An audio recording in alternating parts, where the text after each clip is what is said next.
How's it going, guys? Today I'm showing you how to make speed garage like Shall Not Fade. Today we're looking at Interplanetary Criminal's remix of Bluetooth's That Got Dark. This is what our remake sounds like.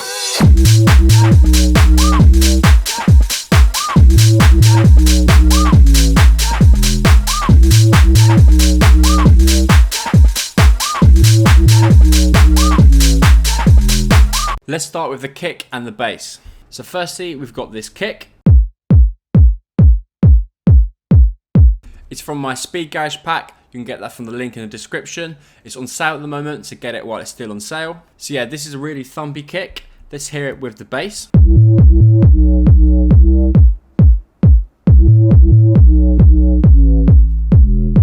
So let's quickly have a look at the MIDI. So we're in the key of C major, I believe. So you go from C up to A, down to C, up to A. So yeah, this first bit here, we're sort of jumping up and down, and it's almost like a call and response. So this opens the question.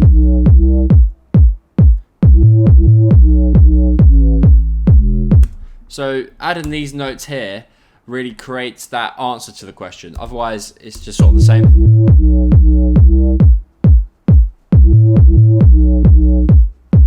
It just wouldn't work. So yeah, these two notes here are really important and play really well in that call and response. If we have a look at the patch itself, we've used Serum. So I've used the preset from my UK Garage Volume 2 pack, and it's the proper nice wobber preset. So what we've got is two sine waves, one of them pitched down by 2 octaves and one of them kept at the same octave.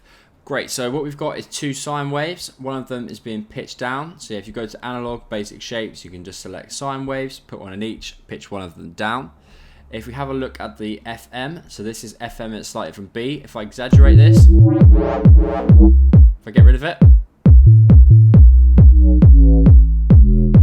so it's creating that sort of dirty sound that actually creates the sort of tone of the bass. So if we have a look at LFO1, this is doing two things. It's controlling the cutoff of the filter and also the FM of B. So this is actually increasing it. So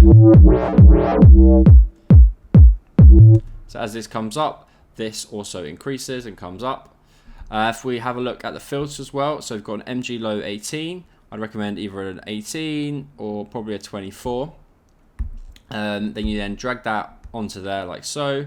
It'll probably be all the way up, so just drag it down a little bit or drag it up.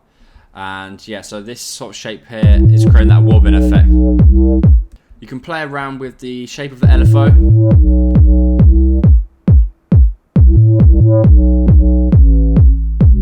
Great, in terms of effects, there's not really a lot going on, as it's quite a nice, clean, distorted sound already. We don't really need many effects. The main distortion is obviously coming from the FM here. But yeah, we've just got a bit of reverb. You can obviously apply this externally or probably leave it without. If you wanted to, you could also play around with the rate.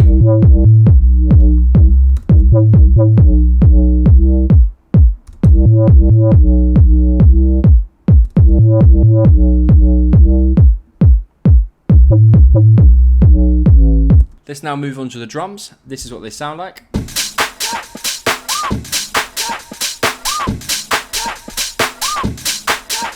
Great, so as you can hear, there is a loop that you'll probably recognize.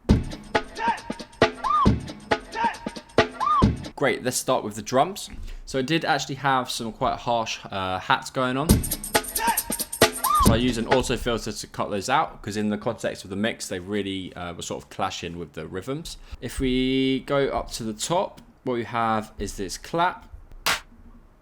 So yeah, it's a pretty basic clap. It's from my Speed Garage pack. I've not really added any processing, but I've layered it with another clap.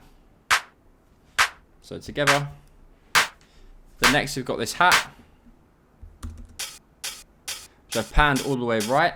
I've got a second hat, panned all the way left. This sort of helps add some stereo feel to the drums. Next we then added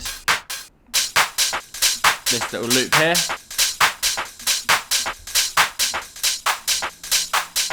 So as you can hear, it's got a few percussion hits in it, so it just means that I won't have to add them myself later.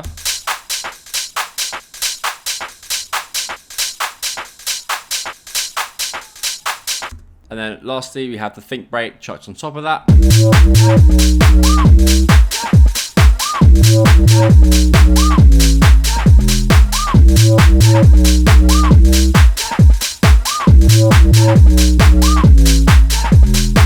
Great guys, thank you very much for watching. As always, comment down below what video you want to see next. I've got a bakey one coming very soon, so look out for that.